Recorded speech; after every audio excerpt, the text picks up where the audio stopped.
Anio alahady faraka amby roapolo ny volana jona taona 2020. Alahady faharoa manaraka ny trinité hipanjinana ny loha hevitra hoe mihavàna ao amin'ny tompo. Fotoana manokana ihany koa ry havana amin'ity anio ity satria feno 520 taona ampy-zato anio ny baiboly malagasy.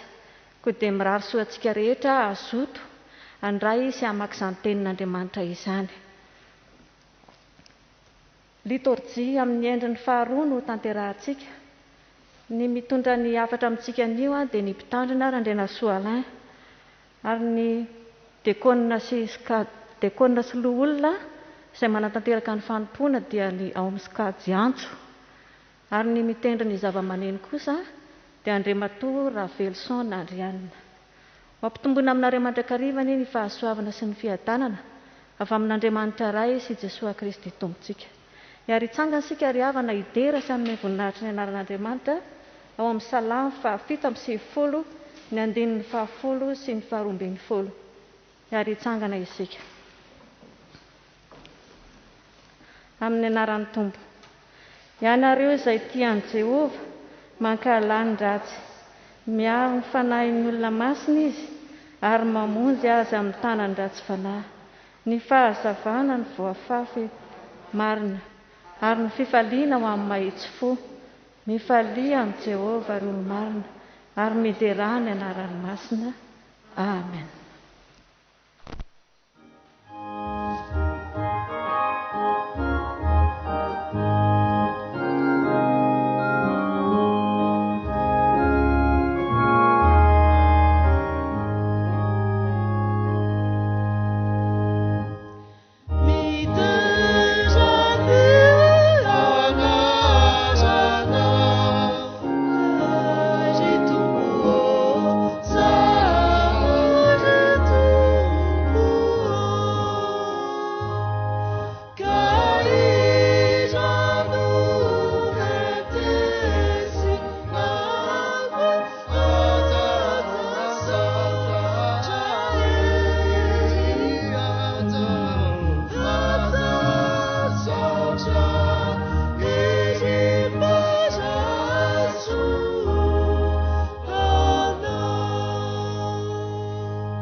Mivavaka sika tompoko. Andriamanitra iray zanaka fanahy masino, Misaotra anao mandrakariva izahay no izao ora sy fotoana omenao anay izao. Indrindra ny tantananao anay tsiraray avy tany amin'ny isa-tokantrano ka afaka miombona eto amin'ny tempolinao ankehitriny. Misaotra anao ihany koa izay Tompo noho ny amin'ireo mpanomponao izay any amin'ny isa-tokantrano manaraka izao fanompoam-pivavahana izao. Fanainao masina mandrakariva anie no anapaka ao am-ponay. Azahoanay manavao ny fanoloran-tenanay. Ahafahanay ihany koa mijoro vavolombelonao amin'ny asa rehetra izay tanterahanay. Manomboka ao amin'ny tokantrano izay nametrahanao anay. Eny amin'ny fiarahamonina izay nentsonao anay. Fa indrindra Tompo, eto anivon'ny fiangonana izay nametrahanao anay ankehitriny. Misaotra Tompo fa lehibe tokoa ny fitiavana sy ny famindramponao aminay isan'andro isan'andro. Koa dia apetraka feno eo am-pelatananao ny fotoana rehetra tanterahana eto, na amin'ny alalan'ny hira fiderana, amin'ny alalan'ny tenin'Andriamanitra izay ho vakiana ihany koa indrindra ny hafatra hoentinao. Dia ianao Tompo ny tahiry izany rehetra izany ety am-ponay. Azahoanay mijoro vavolombelonao ary indrindra ho vatso anay hamaky vakiana indray ity herinandro vaovao omenao anay ity. Mivavaka izay Tompo ankehitriny ho an'ny zokiolona ihany koa izay eto amin'ity fiangonana ity. Ianao no mba azy ireo mandrakariva amin'ny adidy sy andraikitra izay mbola iantsoroany satria manana hevitra hiverana amin'ny fiainan'izy ireo ianao. Tompo Andriamanitra ankehitriny dia mifono aminao izahay. Noho ny tsy fahantanterahanay, ny heloka marobe izay vitanay tsy mifanaraka amin'ny sitraponao. Fa izany indrindra no hevitra mampisaraka anay aminao Andriamanitra. Koa ankehitriny izay dia mangataka aminao. Diovy izahay ary sasao madio mandrakariva amin'ny alalan'ny fanainao masina mba hadio sy homendrika eo anatrehanao. Dia apetraka feno am-pelatananao ny fotoana rehetra satria fantatray fa Andriamanitra mpamindra fo sy miantra ianao. Dia amin'ny anaranao Jesosy Kristy Tomponay, ilay tianay mitantana mamindra fo aminay isan'andro isan'andro no ametrahanay izany vavaka izany. Amen. Afaka mipetraka isika ry havana. Iroso avy hatrany amin'ny fankalazana ny tenin'Andriamanitra isika.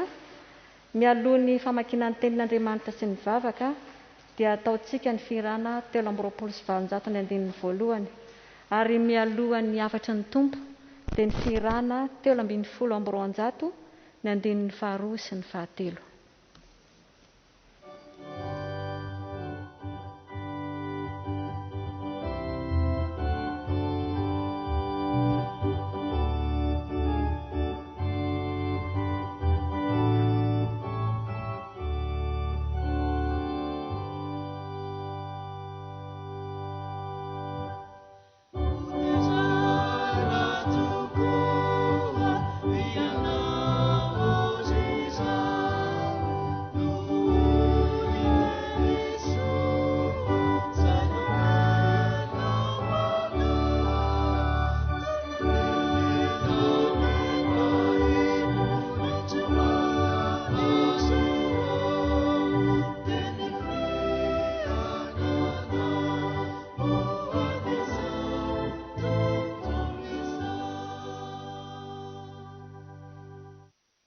Ivavaka isika.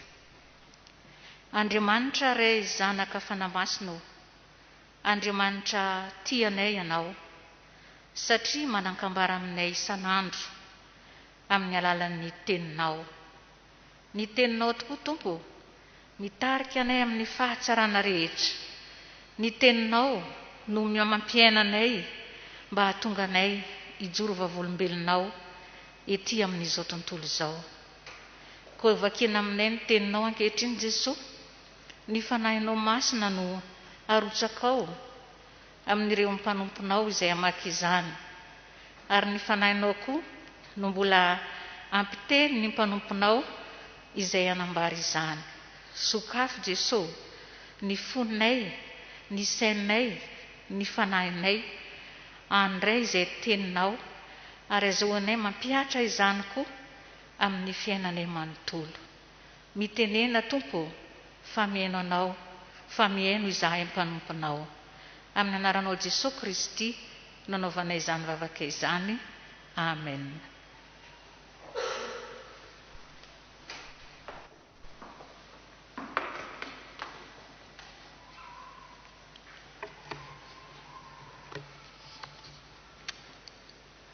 Zakaria toko fahavalo andininy fa 470 ka hatramin'ny 770. Zakaria toko fahavalo andininy fa 470 ka hatramin'ny 770. Amin'ny anaran'ny Tompo.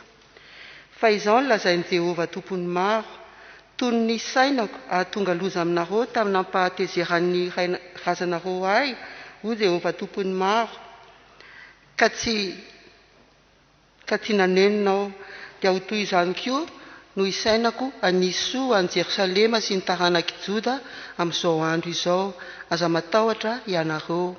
Izao ny zavatra ataonareo, samy miteny marina amin'ny namany avy ianareo, mitsara marina, eny mitsara ahatonga fiadanana ao ambavahadinareo. Ary aza misy mieritreritra ao am-ponareo, anisy ratsy ny namanareo ianareo, ary aza tia fianinan tsy to, fa izany rehetra izany dia halako ho Jehovah.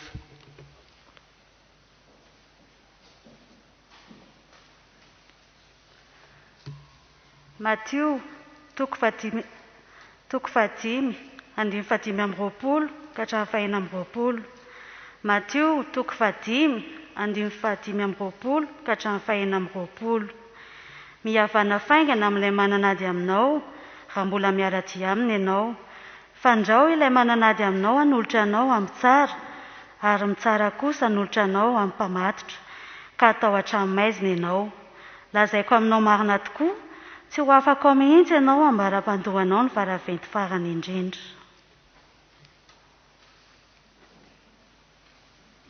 Koritianina faharoa toko fahatelo amby folo andininy faharaika amby folo ka hatramin'ny fahaefatra amby folo.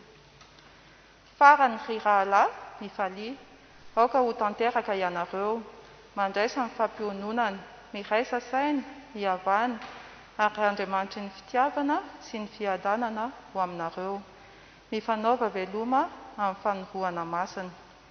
Ny olona masina rehetra manao velomanareo, ho aminareo rehetra ny fahasoavan'i Jesosy Kristy Tompo sy ny fitiavan'Andriamanitra ary ny firaisana amin'ny fanahy masina. Ray masina manamasinana fahamarinana, teninao ny fahamarinana. Amen.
Ny fanahin'ny kristiany ary avako, dia ilay fanahin'ny fahamarinana sy ny fahamasinana ho aminareo mandrakariva ary aminareo mandrakizay. Ny tenin'Andriamanitra izay fampahizantsika ary avako anio amin'izao fotoan-dehibe eo amin'ny fiainan'ny fiangonana, satria anio no ankalazana ny 520 taona nanoratana tamin'ny teny malagasy ny Baiboly voalohany, fa anio ihany koa dia lahadin'ny zokiolona sy fetin'ny ray. Fa anio koa Andriamanitra manakambara aminao ry havako. Koa ny tenin'Andriamanitra ifampahizantsika anio dia araka ny vakin'ny mpanompon'Andriamanitra teo ao amin'ny filazantsara araka ny Matio toko 5. Matio toko 5 ka ny tapany voalohany amin'ny andininy 520 manao hoe mihavàna aingana. na ho anao izay ny atokantrano io zany na ho antsika tao tranon'Andriamanitra mazava ny afatro ny Tompo amintsika mihavàna aingana. Anisan'ny hira tena haitsika ry havako ny hira 270 tondra ny lohateny hoe ry Jesosy kapiteninay, nosoratany rabary io hira io, ary hira indrindra izay anehoany an' Jesosy ho manamboninahitra miaramila tondra ny galonan'ny kapiteny. Ary dia hita teo amin'ny fiainan'i Jesosy tokoa moa zany satria Jesosy dia anisan'ny mpitaritarika mahay mitarika olona. Jesosy dia nanana fifehezana entitra tahaka ny any amin'ny miaramila, ary nampanjakainy amin'ny tontolo manodidina azy zany na tamin'ny mpianany na tamin'izay rehetra mifanerasera taminy, indrindra fa tamin'ny fiainany. Fa Jesosy ihany koa amin'ny alalan'ny fanatanterahana ireo hiraka maro samihafa nampanaoviny ray azy, fa indrindra ny fanondrahany ary ny fibaikoan'ny mpianany dia tena nanehoany tokoa an'izany mpitaritarika azy zany. Ary isan'izany ry havaka eto amin'ny Timothée 5 ny 5:20 izay anaovan'i Jesosy baiko miaramila ho an'ny vahoaka izay nanatrika azy, fa indrindra ny mpianany manao hoe mihavàna ianareo. Izao tenin'Andriamanitra izao ry havana dia mampiseho fa misy antony roa izay tokony hikatsahantsika mandrakariva ny fihavàna, ary fihavarana farany izay aingana indrindra izany. Ny voalohany dia izao: ny raha tsy milamina na ny fihavanana tsy misy dia sakana amin'ny fiombonana amin'Andriamanitra. Ny raha tsy milamina rehetra na avy aminao zany na avy amin'ny hafa dia sakana amin'ny fiombonana amin'Andriamanitra. Hoariny Jesosy amin'ny raharaha na ady ny amin'ny fitsarana ry havako ny fiainana sy ny fifandraisan'ny zanak'olombelona eto. Zanak'olombelona izay mizotra ho any amin'ny fiainana mandrakizay, ady any amin'ny fitsarana no noaran'i Jesosy azy. Ary haitsika loatra fa rehefa tonga any amin'ny fitsarantsika, ny ataon'ny mpitsara voalohany aloha dia ny fampihavanana. Ampihavanana, atao aloha ny raha-mpihavanana, ary tsy ara-teo malagasy. Raha vao misy zavatra manahirana mitranga, ataovy raha-mpihavanana. Ary tsy misy maharatsy an'izany satria izany indrindra no ambaran'i Jesosy eto. Ary tsy ambarany fihambarany fa baikony mihitsy ny mpino izay rehetra mandre azy mba hihavana aingana. Afakely nefa mibaikony Jesosy ry afaka eto. Ny baikony Jesosy dia mbola ampino hoe dia ny mbola miara-dia aminy ianao. Izany hoe zany ho avy ny fotoana tsy arahana dia intsony, ka dia mila manararoatra ny fotoana omen'Andriamanitra, dia ny mbola misy sompi-pihavanana, dia ny mbola afaka miresaka, dia ny mbola omen'Andriamanitra tombonandro, dia tokony arararoatra izany fotoana izany mba hanaovana dingana amin'ny fihavanana sy ny fampihavanana. Fa misy fiatraikany indrindra amin'ny fifandraisana sy ny fiombonantsika amin'Andriamanitra ny fihavanana sy ny tsy fihavanantsika. Ry havako malalo amin'ny Tompo Jesosy moa dia manao ohatra lehibe eto amin'ny 7:20.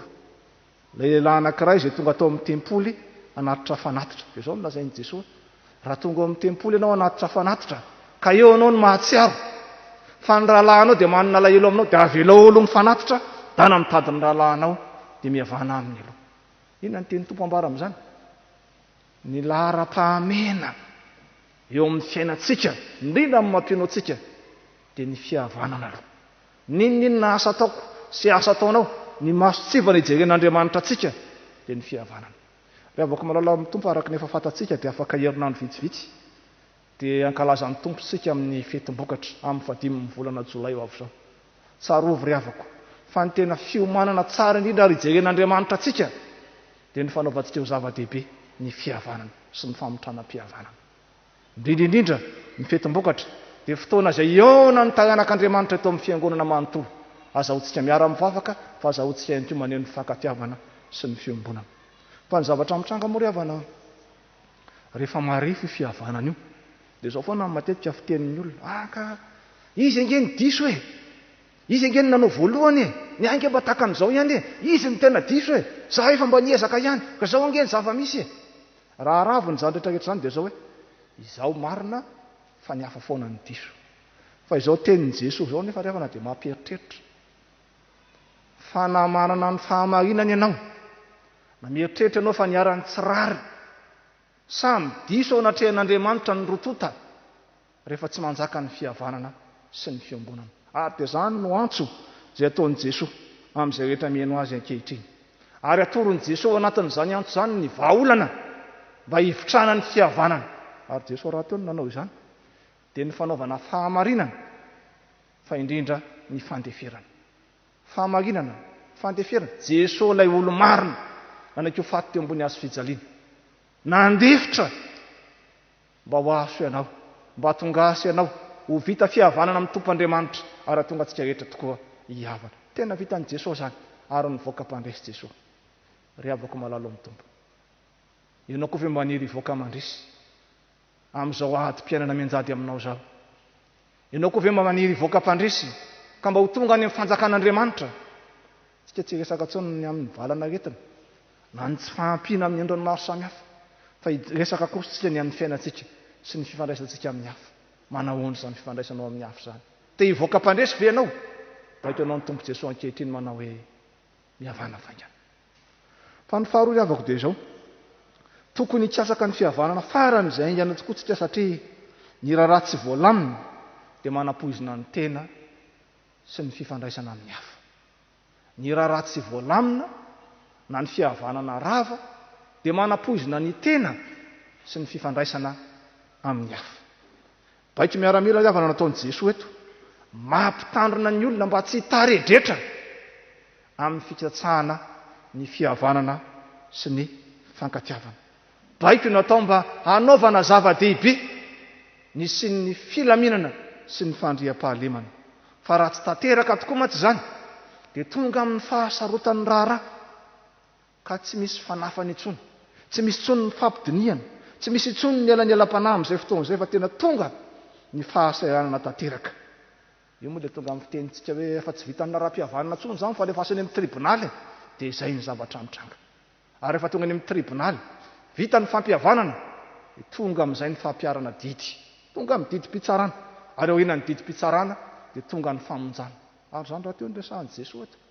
Raha tsy mihavana ianao izy amin'ilay rahalahinao dia ny mbola miara-dia aminy dia ho atolony ny mpitsara ianao, ary ny mpitsara nolotra anao ny mpamatotra, ary ny mpamatotra miditra anao ao an-trano maizina, ary tsy ho afaka ao mihitsy ianao ambara-pandony varaventy farany.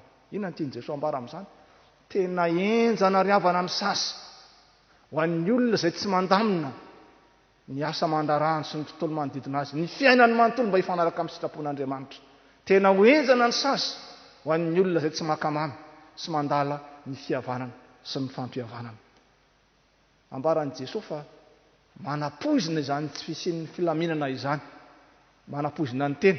Itsika loatra moa ry havana, rehefa maro loatra ny zavatra manahirana antsika, na misy ny tsy fihavanana sy ny tsy filaminana, dia miatraika amin'ny fiainantsika izany. Dia aka ohatra any am-piasana any ianao, ohatra misy ny tsy fanarahana, na misy zavatra tsy nety nataon'ny mpiara-miasa, misy zavatra tsy nanjary loatra tany. Inona ny zavatra mitranga rehefa tonga an-trano? Ny ankizy tsy maninona no mahazo teny mahery, indraindray ary mahazo kapoka mihitsy. Ny antony satria tsy nilamina ny tany am-piasana tany, lasa taty an-trano ireny lasa vo. Ary raha mba izany moa ka vita ihany, fa hatramin'ny fiainanao mihitsy ary rehefa misy ny vesatra ao anatinao ao, na misy ny alahelo ao am-ponao ao, na misy ny sentrosento ao anatinao, tsy isy raha manjary avokoa ny zavatra rehetra izay ataonao. Ary izay ilay ambaran'i Jesosy, manapoizina ny olona ny tsy fisian'ny filaminana sy ny tsy fandaminan'ny fihavanana amin'ny tontolo manodidina azy. Ary tsy ny tenanao ihany miaran'izany, tsy lazaina intsony hoe miakatra ny tosi-dray, tonga ny areti-po sy ny sisa sy ny sisa, fa manapoizina ny fifandraisanao amin'ny hafa ihany koa izany. Raha ny amin'ny toeram-piasana lasa tonga ny fampiahiana, lasa tonga ny fampiandaniana, ary lasa zary mampitsatso ny asa izany. Raha avako malalo amin'ny Tompo araka ny efa fantatsika dia efa nisy hatrany amin'ny 20 taona zay teto Madagasikara nanaovana antsoavo. Ataovy ny fampihavana-pirenena e, maty ihany ilay olona nitarika ny hoe nitaovy ny fampihavana-pirenena. Ankehitriny mbola miaraka mahitsika ny zavatra misy eto amin'ny firenena. Mbola maro ny tsy mihavana, mbola maro ny fanaoko baiakelika. Ny vokany dia inona? Tsy vitan'izay tsy milamina ny toera-ra-pirenena, fa sahirantsika. Ary azo ambara mihitsy ara fa tojo amin'ny raharaha sarotra ny vahoaka malagasy sy ny firenena. Dia io ilay ambaran'i Jesosy hoe mila mihavana aingana, fa raha tsy izay tsika dia ho sahirana. Ary ny fahasahiranana moa ry havana dia faharesena ny dikan'izay. Rehefa tojo amin'ny raharaha sarotra ianao izay ka tonga ny amponjy ianao, faharesena izay. Ary raha faharesena eto an-tany ihany mbola vita izany, fa mbola faharesena mbola mitohy hatrany an-danitra any. riavako malalo amin'ny tompony araroto ny fotoana omen'Andriamanitra anao azahoanao mandamina any any tokantrano any any amin'ny fianakaviana any amin'ny asa aman-draharaha indrindra dia tia anivon'ny fiangonana arak'izay tandrify ianao fa ho avy ny fotoana ho avy Jesosy any amin'ny rahony lanitra tena ho avy ny tompontsika amin'ny ora tsy hampozina ka ny fiaviany Jesosy fandroany dia tsy ho tahaka ny krismasy iny ny fiaviany voalohany krismasy fety be tonga ny magy teraka ilay zazakely dia fandeferana fanetretehana fa ny fiaviany Jesosy fandroany amin'ny rahony lanitra riavana dia ho avy Jesosy hitsara ny velona sy ny maty zay natongavan'i Jesosy endrika fitsarana tsy misy tsony ny elany elam-panahy tsy misy tsony ny fialan-tsiny tsy misy tsony ny fangatahan'andro fa avy hatrany dia didi-pitsarana ao amin'ny tranga ho avy Jesosy riavako manao ny zasy ianao milamina ve ny fiainako sy ny fiainanao milamina ve ny tokantranoko ny tokantranonao ny fiarahamonina ny asa aman-draharaha ny sehatra izay andrahan'ny tompo anao milamina daholo ve zany vita fihavanana amin'ny tompo Andriamanitra ve ianao ary vita fihavanana amin'ny mpianakavy sy amin'ny mpiarabelona aminao ary mpiara-mivavaka aminao fomba fitenin'ny olona ty amin'izao tontolo izao moa dia hoe après moi la déluge zany hoe izy tsy miraharaha izay niarinany fa rehefa milamina fotsiny ny fiainany tsy miraharaha izay niarinany izy fa zaso ianao kosa kristianina ny zaso ianao olom-bo antso olom-bo fidin'Andriamanitra isika tena misy lanjany amintsika izany tenin'Andriamanitra zany mitaona sy mitaonanao amin'ny tompo riavako fa zava-dehibe amin'Andriamanitra ny fanaovantsika lara-pahamehana ny fiatsahana ny fihavanana sy ny fampihavanana fa miankina amanainy io tsy eto an-tany ihany fa miankina amin'ny hoavintsika ratrizay eto ampamarana hiavana be izao tianao Jesosy tena tiany Jesosy io ankonanao io tiany Jesosy ny firenena nomen'Andriamanitra atsika tiany Jesosy ny fiangonany tiany Jesosy tsika ary zany no mbola nomezan'ny tompo ny baiki-pitiavana ho asy ianao amin'ny tian'io ty manao hoe mihavàna faingana eo an'Andriamanitra ny eny ny voninahitra fa ny fanahiny kosa momba atsika ka na inona mety sentosento na inona mety fahaseranana dia ataontsika ho zava-dehibe ny fihavanana sy ny fikatsahana fampihavanana fa ny tompo Jesosy dia nilaza fa sambatra ny mpampihavana fa izy no atao hoe zanak'Andriamanitra eo an'Andriamanitra ny eny ny voninahitra fa ny fitahiny sy ny fahasoavany kosa ho amiko sy aminao eny ho amintsika rehetra amen.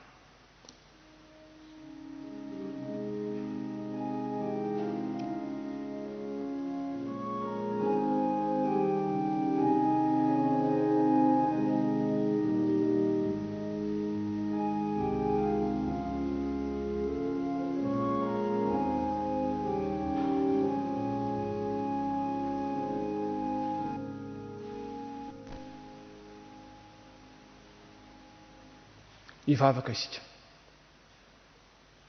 Ry Andriamanitra rainay izay ny an-danitro, rainay ianao amin'ny alalan'i Jesosy Kristy tomponay. Misaotra tompo noho ny amin'ny baiki-pitiavana izay nomenao anay tamin'ity anio ity.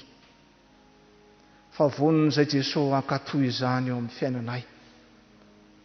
Ka na inona sentosento, na inona mety nataon'ny olona taminay sy amin'ny fiainanay, ndrehetra izay Jesosy vonina hiara-dalana aminao anao tahaka anao ka anao zava-dehibe ny fihavanana sy ny fampihavanana andamina izay rehetra mikorotana ampirindra ny zavatra rehetra mba hisehony ny voninahitra ao ry tompo tianay io ianao no omba ny fiangonanao mba tonga ny tokoa fihavanana sy fampihavanana ka amin'izay rehetra ataonay dia mba ataona olona maro tokoa amin'ny fankatiavana anaradianao Jesosy ane izany dia ambiny tompo ny fiangonanao mba ho tena fahazavana sy fanasina tokoa amin'ny fanefan'ireo adidy amanandraikitra izay andrahanao azy na ny fitohinan'ny filazantsara ny fihavanana izany na ny fanatanteran'ireo asa sosialy maro samihafa eto anivon'ny fiangonanao anao tompo ny tany sy zay rehetra ao aminy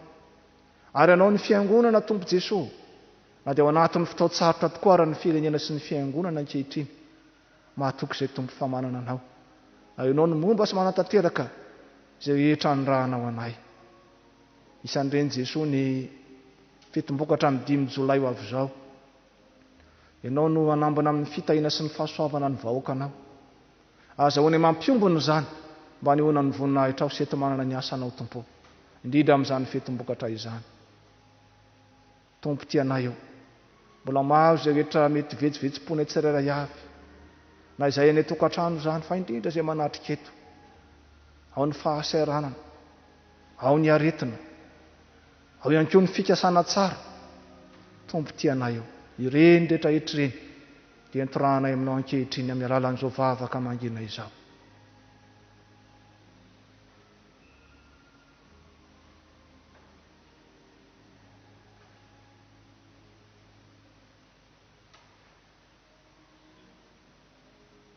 Zany tompony vavaka mipololotra fa ty amponay ary akin'ny efenao ampialatananao ny fiainanay sy ny fiainan'ny fiangonana mba ho tena vava olombelonao tokoa, mba ho mpitondra ny teninao zay isaorana anao fa voasoratra matsara amin'ny teny razanay izany. Ambiny ny fiangonanao mba ho tena hiaina sy akato ny teninao ary izary zany ihany koa amin'ny hafa. Tiany ary tompony ampiombony izao vavaka izao amin'ilay vavaka nampianarinao manao hoe rainay izay any an-danitra mamasinina anao tonga ny fanjakanao atao amin'ny sitraponao ety atany tahaka ny an-dana ny ho anay amin'ny anina sahaza ao ray ary mamelany elokay tahaka ny mamelany izay meloka taminay ary aza mitondra anay amin'ny fakapanahy manafahanay amin'ny ratsy anao ny fanjakana sy ny hery ary ny voninahitra eto mandrakizay. Amen.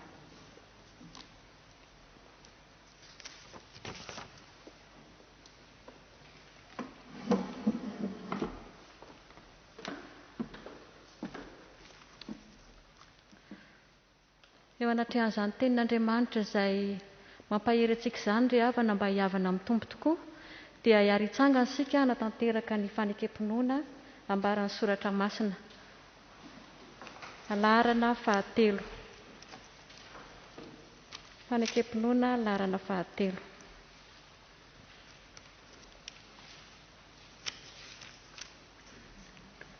Mino an'Andriamanitra totoa aho izay mpanao ny lanitra sy ny tany. Andriamanitra dia fanahy, Andriamanitra dia fitiavana, Andriamanitra dia manjakatra amin'ny taloha indrindra ka ho mandrakizay. Andriamanitra dia mampiseho ny fitiavany antsika, fa fomba mbola mpanota isika dia mandra-bonantsika Kristy. Mino an' Jesosy Kristy zanan'ilay tokana tompontsika aho. Tonga izy hitady sy hamonjy ny very. Izy ny lalana sy fahamarinana ary fiainana. Izy dia tsy miova omaly sy anio ary mandrakizay. Izy ny manambara ny fanahintsika mba zanak'Andriamanitra isika. Fanahy iray ihany nanaova batisantsika rehetra ho tena iray. Ny fandresena izay hoety mandresy izao tontolo izao dia finoantsika. Tompo ampitombo ny finoanay. Amen. Afaka mipetraka isika ry havana.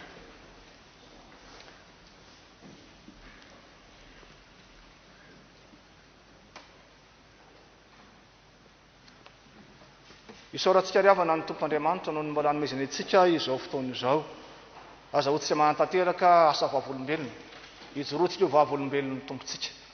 Misy 3 zany asa vavolombelona zany amin'ny tian'io ity. Ny voalohany alahadin'ny zokiolona anio. Tondram-bavaka sy ampaheron'ny zokiolona isika. Na ny atao an-tranon'Andriamanitra izany na ianareo izay ny atokantrano. Ny faharoa kosa raha matoa hiaraba sy hiararo soa atsika ray mpianakaviana rehetra na hatratra izao fetin'ny ray izao. Ary ny fahatelo kosa isika mpanay fanasany tompo ifampitondram-bavaka amin'ireo asa sy adidy amanandraikitra apetraky ny tompo amintsika. Rehefa tonga ny fotoana izay irarian'ny ramatoa soa atsika ray mpianakaviana dia isika ny fanomezana izay ho zarain'ny sekolin'ny tany ketsa ho atsika ray mpianakaviana ao anatin'izany. Manasa anao ary avako ianao izay zokiolona 70 taona no mihoatra izay manatrika eto, manasa anao mba hitsangana eo amin'ny toerana izay misy ianao. Anao kosa izay ny atokantrano any, tsaro fa mahatsiaro anao ihany koa izay ary mitondram-bavaka atsika rehetra. Marina moa fa ao anatin'izao ame anara-pahasalamana izao dia tsy dia tena nitovy loatra tahaka ny mahazatra ny fotoana nanomanana sy antaterahantsika izao aladin'ny zokiolona izao. Ny zava-dehibe nefa dia izao manatrika atsika ny tompo. Ary indrindra fa maro ny any atokantrano tsika zokiolona satria voasikajy ao anatin'ny marifo tsy manadino anao ny Tompoandriamanitra. Fa indrindra izy aminao, amintsika rehetra, indrindra aminareo zokiolona manatrika eto manao hoe na dia mandra-pantitra reo aza dia tsy miova ho ny Tompoandriamanitra. Ary mandra-pahafotsy ny volonareo dia izao ihany nisahirana mitondra anareo. Izao no nanao, koa izao no hitrotro, eny izao no hitondra sy hanafaka. Ho toavin'ny Tompo aminareo tokoa anie izany tenin'Andriamanitra izany. Ka na mitombo ara ny taona, na eo ara izay mety tsy fahasalamana amin'ny endriny maro samihafa, ho tsaroanareo mandrakariva anie. Fa ny Tompo dia manatrika ny fiainanareo ary mitantanareo mandrakariva sy mandrakizay. Aoriana ny vavaka ry havako dia ataontsika ny hira 170 ny andininy voalohany ataontsika aoriana ny vavaka. Hivavaka isika. Indray ny fifaliana ry Tompo Andriamanitra ny amin'ny fitahiana manokana an'ireto zokiolona ireto. Ka na dia eo ara izay fahalebiazany no tahinao manokana izy ireo ka mbola mahajoro vavolombelonao. Ianao ny Tompo anatanteraka amin'izy ireo ny teninao tokoa. Fa na eo ara ny fitombon'ny taonao amin'izy ireo, ny fiovaovan'ny toe-pahasalamana, ianao kosa Andriamanitra tsy manadino ary tsy mahafoy azy ireo. Koa dia ny fiadananao manana ambiampy ny Tompo amin'izy ireo, ho amin'ny ankonany, ho an'ny zanany aman-jafany. Dia amin'ny anaranao Jesoa nanona izany vavaka izany. Misaotra Tompo. Amen.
Soltanantsika rehetra ry havana miarahaba sy mirahasoa ny zokiolona, na ny eto toerana izany, na ny tokantrano dia tehekintsika rehetra.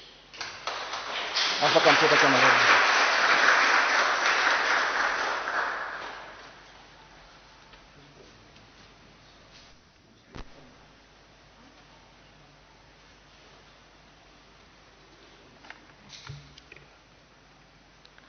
Arak'izany ry havana dia fotoan-dehibe tokoa ty anio ity satria fetiny indray. Dia miarahaba manokana ny iray mpianakaviana rehetra izay manatrika eto. Mangataka anareo mba hitsangana. Dia mirahasoa ihany koa ny iray mpianakaviana izay manaraka izao fotoana izao any amin'ny isan-tokantrano any. Izao no tenin'Andriamanitra izay entina mirahasoa sy mampahery anareo. Ao amin'ny obolana 420 ny andininy 15 manao hoe be hery ny lehilahy endry, eny mitombo hery ny olona manam-pahalalana. Dia mampahery anareo mandrakariva satria tsy mora ny adidy sy andraikitra miandry ny iray mpianakaviana. Fa indrindra amin'izao vanim-potoana lalovantsika izao, na eto amin'ny firenena izay nametrahan'ny Tompo antsika, na ny amin'ny tokantranontsika tsirairay avy any, indrindra amin'ny fikarakarana sy ny fikolokoloana ny ankohonana izay nomen'Andriamanitra anareo. Dia mirahasoa anareo meny Tompo fahalalana mandrakariva ane anareo. Azahoanareo manatanteraka izay rehetra napetrak'Andriamanitra taminareo. Hivavaka isika. Tompo tsara indrindra, misaotra anao mandrakariva izay fa manome anay iray mpianakaviana manana fahendrena sy fahalalana hatrany ianao. Koa indreto Tompo ny iray mpianakaviana mijoro maneho ny fahavononana eto anatrehanao, anatanteraka ny teninao, anatanteraka ny sitrapoanao Andriamanitra. Ianao ilay efa niantso azo loham-pianakaviana no ametrahanay ny fiainan'izy ireo. Dia misaotra indrindra Jesosy. Amen. Afaka mipetraka isika ry havana.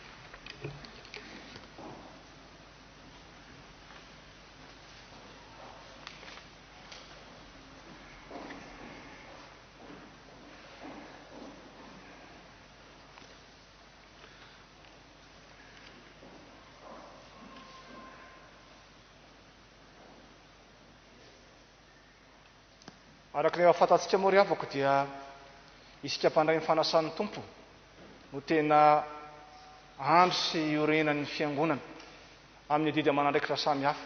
Arahara sitsiny loatra zany satria isika no mandray fahasoavana mihoatra noho ny olona rehetra eto anivon'ny fiangonana. Ko manasanao mpandray ny fanasan'ny Tompo ry havako, na isika manatry eto na ianao ny tokantrano, ary hitsangana isika rehetra miombona amin'izao vavaka izao. Aorian'ny vavaka kosa dia nira 20 no ataontsika ny andininy voalohany ihany, maminy ny foko ro Jesosy hivavaka isika. Indreto izay mpandray ny fanasan'ny Tompo Jesosy, mijoro vavolombelona ary misaotra anao ny amin'ny fitahinana tobako teo amin'ny fiainanay. Indreto izay mpandray ny fanasan'ny Tompo Jesosy maneho ny fahavononanay, fa na inona fiovaovana eo amin'ny tontolo izay andrahanao anay, dia vonona mandrakarivo izay andray andraikitra, antanteraka ny iraka ampanaovanao anay, ny fampihavanana amin'ny mpiarabelona, fa indrindra ny fampandrosoana ny fiangonanao. Ary omano isan'andro izay Jesosy, ho vonona iona aminao amin'ny ora sy fotoana izay avianao eny amin'ny ranon'ny lanitra, ka mba ho vonina soa tanteraka tokoana izay, ho mendrika ny voninahitrao. Fa amin'ny anaranao Jesosy nanonona izany mivavaka izany, ianao Jesosy le tianay ary maminy fonay mandrakariva sy mandrakizay. Amen.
Afaka mipetraka ianao ry havako.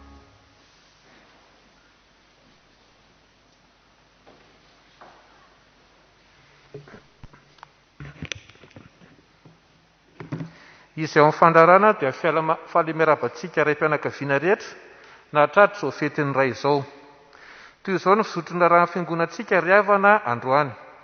Izany dia tomboka amin'ny famakiana ireo taratasy maro samihafa izay voaray eto am-pelantanana. Avy eo izy ny fanentanana fohy ary ny ray aman-dreny mpitandrina no hamarana ny raharahan'ny fiangonantsika. Taratasy fisaorana avy amin'ny voamera sosialy. Misaotra sy mankasitraka anareo indrindra izay voamerany sosialy amin'ny fiarah-miasa ka nahazonaina hantanteraka ny asa fiahiana ireo sahirana. Noho ny ezaka izay nataonareo sy ny fanekenareo ny fangatahana fiarah-miasa dia afaka nizara sakafo ho an'ireo sahirana karakarain'ny fiangonana isam-bolana izahay. Toy izany koa afaka nizara bodofotsy tamin'ny fotoanan'ny ririnina mamirifiry dia ho an'Andriamanitra irery ny voninahitra. Ao anatin'izany ihany koa taratasy fisaorana avy amin'ny ireo sahirana eto amin'ny fiangonantsika. Izy ireo dia misaotra manokana ny fiangonana sy ny sampana sosialy eto amin'ny fiangonantsika tamin'iny ahafahan'izy ireo nisitraka ny fanampiana izay nomen'ny fiangonana sy ny voamerany sosialy. Taratasy filazana manjo. Amin'ny finoana sy fanantenana finisakana tena maty no ampandrenesinay anareo fa ny ava-malalanay Rakotona Andrasana Honore dia natsoniray ody any aminy ny talata 2 Jona 2024. Hoy ny vadiny Tina Malala Claire, ny zanany Randrenasolo Antony Siasina ary ny zanany Siratapo aminy, ny zafiny Rafozany ary ny fianakaviana manontolo.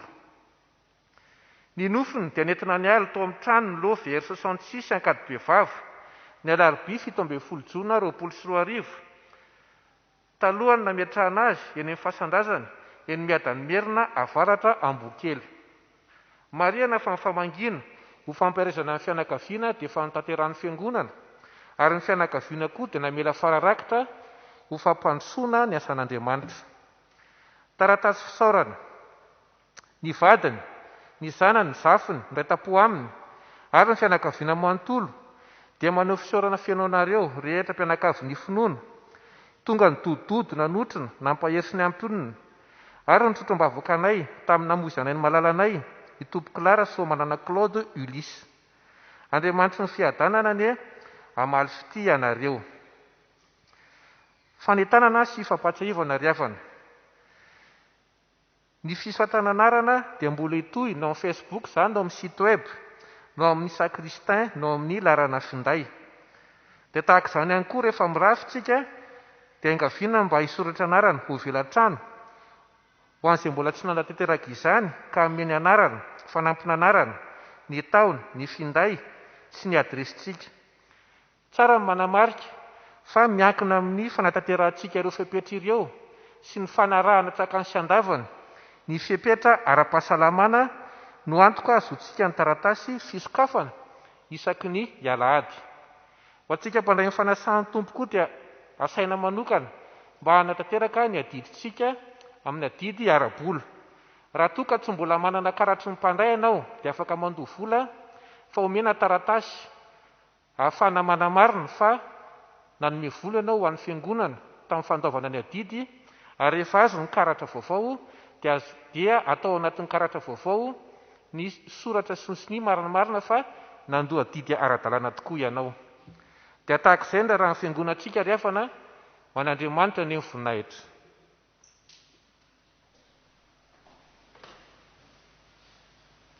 Raha fatrapanirin'ny zava-panahy dia izay ampandroso ny fiangonana no nitady avy indrindra.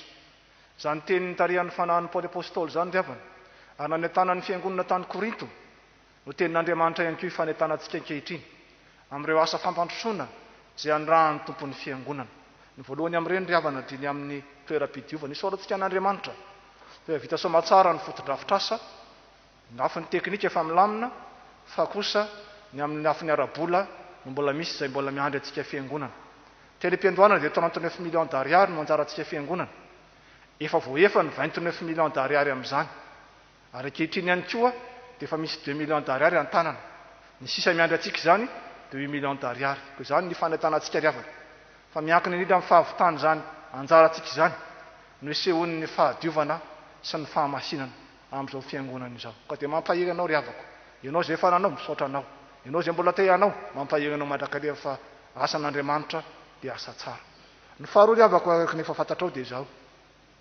Amin'ny fahadimy volana Jolay dia hantanteraka ny fetim-bokatra isika. Tahaka an'ireo vokatra rehetra tamin'ity taona ity izay tsy dia tena araka ny namina vonana azy no niseho ry havana, dia mety ho tahaka an'izany koa ny fetim-bokatra. Kanefa na izany tsy izany dia izao. Ny Tompo izay tompontsika dia manatrika. Ary zaho sy ianao matombo mbola velon'aina dia misy adidy, misy andraikitra andrasan'Andriamanitra amiko sy aminao. Ny Tompony ampahiry antsika tsiraray avy ry havana. Hitondratsika ambavaka, fiomanantsika amin'izany fotoana lehibe izany. Ary ho anao ihany koa ray aman-dreny, ho anao tanora manana havana, manana tapaka izay nibeazina teto amin'izao fiangonana izao, entano sy asao koa izy ireo hiaraka amintsika hiary hisaotra an'Andriamanitra amin'izany fotoana lehibe dia ny fetim-bokatra izany. Dia ny fanahin'ny Tompo tokoa eo amintsika rehetra. Ampahiry antsika ka amin'izay rehetra tanterahantsika dia atsiarovantsika tokoa fa mahasambatra ny manome noho ny mandray. Mba n'Andriamanitra anie ny voninahitra fa ny fanahiny kosa ho amiko sy aminao azahoantsika manantanteraka izay tandrify antsika tamin'izay rehetra nambara teo.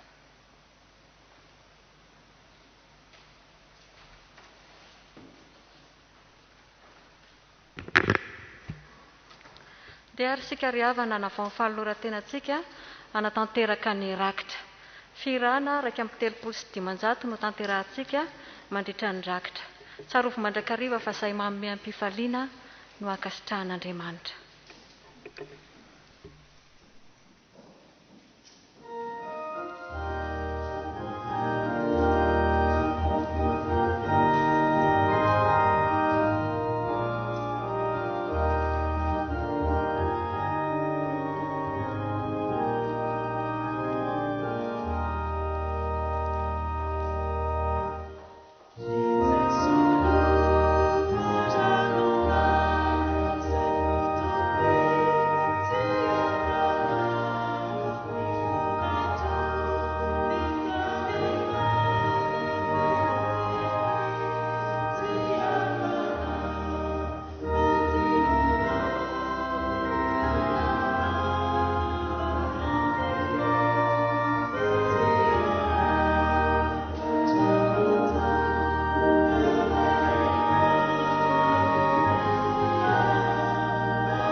firana 7:100 ny andinin'ny fahaefatra ho fanolorantsika ny rakitra faranana amin'ny amin'ny iraina.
Sotra n'Andriamanitra mandrakarivisika riavana no ny fahatanteran'izao fanompoam-pivavahana izao.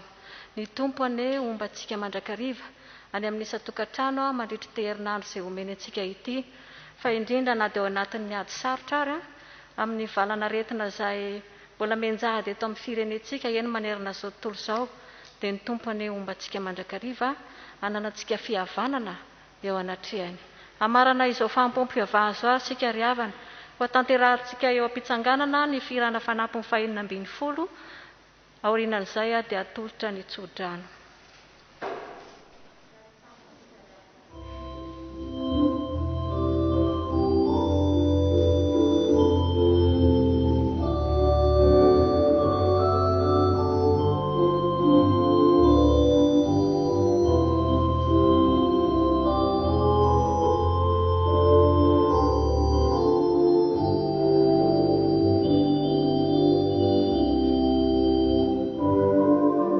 See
raisoanao ry avako ny tsodrano zay atolotra antsika rehetra amin'ny anaran'i Jesosy Kristy tompontsika manao hoe